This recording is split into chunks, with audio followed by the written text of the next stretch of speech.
jigéenu jant jigéenu weer yaa ñu leeral ya yonga cant kun fiicu yaa go veeña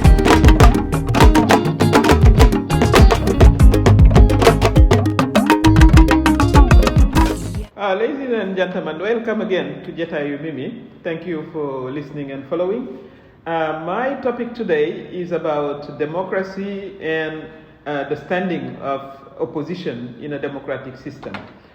We should remind ourselves and remind to President Macky Sall that there is no vibrant democracy without, safeguarding the right of the opposition. Unfortunately, what are we seeing today is that President Macky Sall is putting his knee on the neck of our democratic system.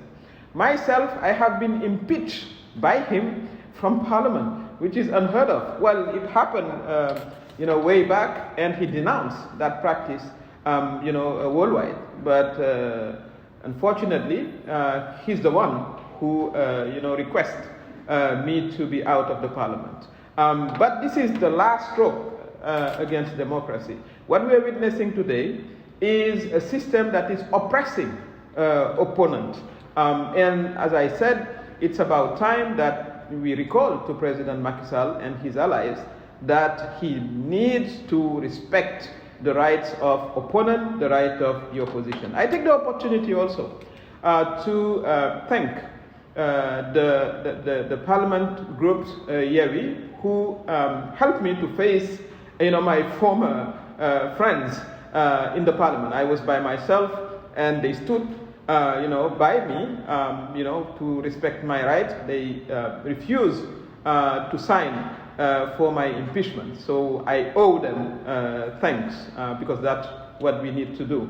I would like to conclude by saying, as a human rights activist, as the girls' rights activists, I always defended girls and women and girls.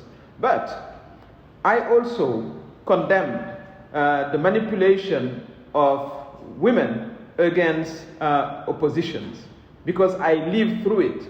That was a woman MP who was insulting me, who were verbally attacking me, and we can see also that women are also used against opponent, and that I have to denounce that. We are for free justice. That's because we are for free justice that we cannot accept that we use women to undermine the opposition. So it's about time that President Macky Sall accept to not run in the first place, because the constitution is very clear.